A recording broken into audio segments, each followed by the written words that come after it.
کیونکہ الگ سے کوئی سیپریٹ رکوع نہیں کرتا ہے، ٹھیک ہے؟ تو یہاں رکوع کہہ کر جو ہے نماز مراد لی ہے، رکوع کو قائم مقام کیا ہوا ہے رکعت کے، ٹھیک ہے؟ وَارْكَعِي مَعَ الرَّاكِعِينَ، اور رکوع کرنے والوں کے ساتھ تو رکوع کر، ٹھیک ہے؟ مطلب وہی ہوا کہ نماز پڑھنے والوں کے ساتھ نماز پڑھا کرو۔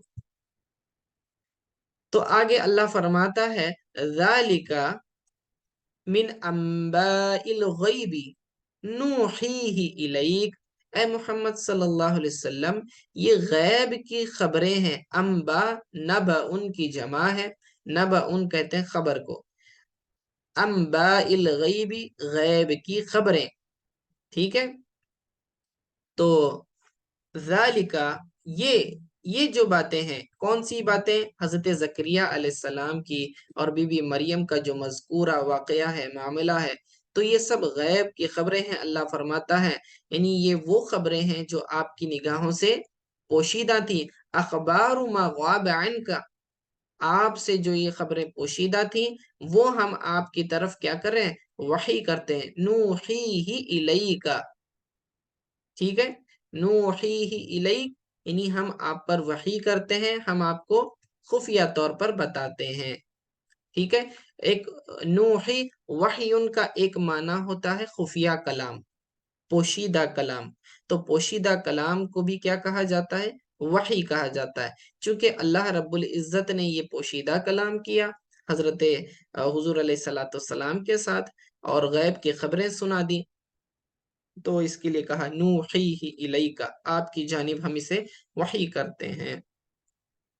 وما كنت لديهم اذ يلقون اقلامهم، اور ان کے پاس نہ تھے، اور آپ وما كنت اے محمد صلی اللہ علیہ وسلم آپ ان کے پاس نہ تھے، لدا لدئی کا معنی پاس ہونا، ٹھیک ہے؟ لدیہم ان کے پاس، وما كنت لدیہم اور آپ ان کے پاس نہ تھے، اذ یلقون اقلامہم جب وہ اپنے قلم ڈال رہے تھے، یعنی پانی میں قرآن اندازی کر رہے تھے تاکہ ظاہر ہو جائے کہ کون حضرت مریم علیہ السلام کی پرورش کرے گا۔ تو اللہ اس بات کی طرف اشارہ فرما رہا ہے کہ قرآن اندازی کس طرح ہو رہی تھی، تو فرما رہا ہے اے حبیب صلی اللہ علیہ وسلم آپ اس وقت موجود نہیں تھے ان کے پاس جبکہ وہ اپنے قلم کو ڈال رہے تھے پانی کے اندر، ٹھیک ہے؟ کس پرپس کے لیے؟ فرما ایہم یکفل مریم، کہ کون مریم کی تربیت کرے گا، پرورش کرے گا۔ وما کنت لدیہم اذ یختصمون، اور آپ ان کے پاس نہ تھے جب وہ اختلاف کر رہے تھے، جھگڑا کر رہے تھے، ٹھیک ہے؟ یہ جھگڑے سے مراد وہ جھگڑا ہے کہ کون بی بی مریم کی کفالت کرے گا، ٹھیک ہے؟ تو اللہ رب العزت نے اسے غیب کی خبریں کہا اور فرمایا کہ حبیب صلی اللہ علیہ وسلم ہم نے آپ کو یہ غیب کی خبریں عطا کی ہیں، ٹھیک ہے؟ یعنی ان کی کفالت کے بارے میں کہ آپ کو اس کی خبر ہوتی اور آپ اس کی خبر دیتے، بلکہ آپ نے ان باتوں کو بذریعہ وحی جانا ہے۔ یہ ایک چیز ہے، دلیل ہے حضور صلی اللہ علیہ وسلم کی نبوت پر، یعنی جو لوگ حضور علیہ السلام پر اعتراض کرتے تھے، اللہ رب العزت نے یہ واقعہ جو کہ اہل کتاب جانتے تھے لیکن قریش عرب ان چیزوں سے زیادہ واقف نہیں تھے، اور رسول اللہ صلی اللہ علیہ وسلم چونکہ پڑھنا لکھنا نہیں جانتے تھے، کسی سے ظاہری تو نہیں سیکھا تھا، تو ان سے کوئی گمان بھی نہیں کیا جا سکتا کہ بھئی یہ اہل کتاب کی جو ہیں کتابیں پڑھ کر، تورات وغیرہ پڑھ کر یہ واقعات بتا رہے ہوں۔ تو اللہ رب العزت نے براہ راست اپنے حبیب صلی اللہ علیہ وسلم کو علم سکھایا، اور یہ علم ایسا سکھایا کہ اس کی تفصیلات، باریکیاں سب کچھ سنا دی کہ وہ کس طرح اختلاف کر رہے تھے، قرآن دازی کے لیے انہوں نے کس چیز کا استعمال کیا، اور پھر کون اس قرآن دازے میں کس کا نام نکلا، پھر بی بی مریم کی کس طرح سے بشار تربیت ہوئی، یہ ساری باتیں غیب کی تھیں، اور اللہ رب العزت نے غیب کا علم اپنے حبیب صلی اللہ علیہ وسلم کو دیا، اور اسی لیے ہم کہتے ہیں کہ قرآن غیب کی خبریں بھی بتاتا ہے، مستقبل کو بھی بتاتا ہے، ماضی کو بھی بتاتا ہے، حال کو بھی بتاتا ہے۔ تو جو کچھ قیامت تک کے لیے ہونے والا ہے اللہ رب العزت نے اپنے حبیب صلی اللہ علیہ وسلم کو سکھا دیا ہے، وحی کے ذریعے بتا دیا ہے، ٹھیک ہے؟ تو ذالکا من انباء الغیب نوحیہ الیک، یہ لفظ، یہ جملہ بڑا اہم ہے کہ اللہ رب العزت نے فرمایا کہ یہ میری شان ہے کہ انا نوحیہ الیک الغیب ونعلمک بہ، کہ ہم تمہیں کیا کرتے ہیں، وحی کرتے ہیں آپ کی طرف اور غیب کی چیزیں سکھاتے ہیں. ٹھیک ہے. یہی وجہ ہے کہ آپ نے جب یہ قصہ بی بی مریم اور حضرت زکریا علیہ السلام کا سنایا تو باقی لوگ حیرت میں، تعجب میں پڑ گئے کہ انہیں کس نے بتایا. تو یہ دلیل قائم ہو گئی. ٹھیک ہے. کس طرح یہ دلیل قائم ہو گئی حضور صلی اللہ علیہ وسلم کی نبوت پر. آگے، اذ قالت الملائکۃ یا مریم ان اللہ یبشرک بکلمۃ منہ. اللہ، اب آگے جو ہے، جب فرشتوں نے کہا، اذ قالت الملائکہ، یہاں پر پھر وہی مراد ہے، یہاں جبریل مراد ہے. ٹھیک ہے، ملائکہ سے، کہ جب جبرائیل علیہ السلام نے کہا یا مریم، کہ اے مریم، ان اللہ یبشرکی، بے شک اللہ تعالیٰ تجھے بشارت دیتا ہے، خوشخبری دیتا ہے، بکلمۃ منہ. ٹھیک ہے. یہ بی کلیمتین سے مراد کیا ہے؟ یہ اصل میں حضرت عیسیٰ علیہ السلام کو کلیمت اللہ کہا جاتا ہے، یہ ان کا لقب ہے. یعنی کہ ایک لڑکے کی بشارت دیتا ہے، ای ولدن. ٹھیک ہے. بی کلیمت منہ سے مراد تجھ سے ایک کلیمے کی بشارت دیتا ہے، یعنی کہ تجھ سے ایک لڑکا پیدا ہوگا. اور اس کا نام بھی بدل دیا، فرمایا اسمہ المسیح عیسی بن مریم. ٹھیک ہے. تو اسمہ، اس کا نام کیا ہوگا؟ المسیح. مسیح، یہ مسیح کون ہے؟ یہ ان کا لقب ہے حضرت عیسیٰ علیہ السلام کا. تو یہ عیسیٰ علیہ السلام جو ہے، یہ لفظ بدل ہے المسیح سے. بدل الکل کہتے ہیں. بدل کا معنی ہوتا ہے ایک لفظ کو ذکر کرنا اور اس کے لیے دوسرا فوراً بعد اس کا کوئی دوسرا لفظ ذکر کرنا جو پہلے والے کا ریپلیسمنٹ ہو. جیسے کہ ہم ذکر کرتے ہیں نا کہ امیر المؤمنین حضرت ابو بکر صدیق رضی اللہ تعالیٰ عنہ. تو اب یہ امیر المؤمنین کیا ہے؟ یہ ان کا ٹائٹل ہے. تو امیر المؤمنین سے کون مراد ہے؟ وہی حضرت ابو بکر صدیق مراد ہے. ٹھیک ہے. اسی طرح یہاں پہ فرمایا المسیح عیسی بن مریم. تو المسیح کون ہے؟ عیسیٰ ابن مریم ہی ہیں. ٹھیک ہے. تو یہ لفظ عیسیٰ المسیح کا بدل بن رہا ہے، بدل من المسیح. ٹھیک ہے. اچھا، تو ان کا نام کیا ہوگا؟ عیسیٰ ابن مریم ہوگا، وہ مسیح ہوں گے. ٹھیک ہے. یہاں آپ غور کریں کہ حضرت عیسیٰ علیہ السلام کو بی بی مریم کی طرف منسوب کر کے خطاب فرمایا ہے. وجہ اس کی یہ ہے کہ اس بات پر متنبہ کیا ہے کہ بی بی مریم انہیں بغیر باپ کے جنم دیں گی، جبکہ عام طور پر آدمی اپنے باپ کی طرف منسوب کیا جاتا ہے. ٹھیک ہے. جیسے کہ حسن ابن علی، حسن ابن علی یعنی حسن رضی اللہ تعالیٰ عنہ جو بیٹے ہیں علی کے. اب دیکھیں، عموماً جب نام ذکر کیے جاتے ہیں تو باپ کی طرف منسوب کیا جاتا ہے. اسی طرح حسین ابن علی، محمد ابن عبداللہ صلی اللہ علیہ وسلم، تو اس طرح سے باپ کی طرف منسوب کیا جاتا ہے. لیکن اللہ نے کیسے کہا؟ عیسیٰ ابن مریم، ماں کا ذکر کیا. تو ماں کی طرف منسوب کرنے کا مقصد یہ ہے کہ اب چونکہ بشارت دینے کی بات ہو رہی تھی، ابھی عیسیٰ علیہ السلام کی ولادت نہیں ہوئی، تو نام کو منسوب کر دیا ماں کی طرف، یہ بتانے کے لیے کہ بی بی مریم ایک ایسے بچے کو پیدا کرنے والی ہے جو بغیر باپ کے پیدا ہوگا. ٹھیک ہے. اسمہ المسیح عیسی بن مریم وجیہن فی الدنیا، وہ صاحب وجاہت ہوگا دنیا میں. ٹھیک ہے. یعنی کہ اللہ تعالیٰ انہیں نبوت کے ذریعے جو ہے سر بلندی عطا فرمائے گا. والآخرہ، اور آخرت میں بھی اللہ وجاہت عطا فرمائے گا. آخرت میں کیسے؟ بالشفاعت والدرجات العلی، کہ آپ قیامت میں شفاعت بھی کریں گے اور اللہ بلند درجات عطا فرمائے گا. ومن المقربین، اور وہ اللہ رب العزت کے پاس مقرب بندوں میں شمار کیے جائیں گے، یعنی اللہ تعالیٰ کے نزدیک بہت ہی قرب والے بن جائیں گے. تو کیا بشارت دی گئی مریم علیہ السلام کو کہ اے مریم، اللہ تعالیٰ تو تمہیں بشارت دیتا ہے کہ تم سے ایک لڑکا پیدا ہوگا، اس کا نام مسیح یعنی عیسیٰ ابن مریم ہوگا، جسے اللہ تعالیٰ دنیا و آخرت میں وجاہت عطا فرمائے گا، کہ دنیا میں تو نبوت عطا فرمائے گا اور آخرت میں شفاعت اور بلند درجات عطا فرمائے گا اور انہیں مقربین میں سے بنا لے گا۔ ٹھیک ہے، آگے ایک اور صفت بیان کی جا رہی ہے کہ عیسیٰ علیہ السلام کیسے ہوں گے۔ فرمایا وَيُكَلِّمُ النَّاسَ فِي الْمَهْدِ وَكَهْلًا وَمِنَ الصَّالِحِينَ، اور حضرت عیسیٰ علیہ السلام لوگوں سے بات کریں گے جھولے میں، یعنی دودھ پیتی حالت میں، شیر خواری کے زمانے میں وہ بات چیت کرنا شروع کریں گے، ٹھیک ہے، اور پکی عمر میں۔ تو فی المہدی، مہدن کہتے ہیں یہ جھولے کو، اور کہلا جو ہے جب عمر پختہ ہو جائے۔ تو فرما رہے ہیں کہ اللہ رب العزت ایک ایسی نشانی ظاہر کرے گا، یکلم الناس فی المہدی و کہلا، کہ آپ بچپنے میں بھی کلام کریں گے، بعد میں بھی کلام کریں گے، وَمِنَ الصَّالِحِينَ، اور وہ کس میں سے ہوں گے؟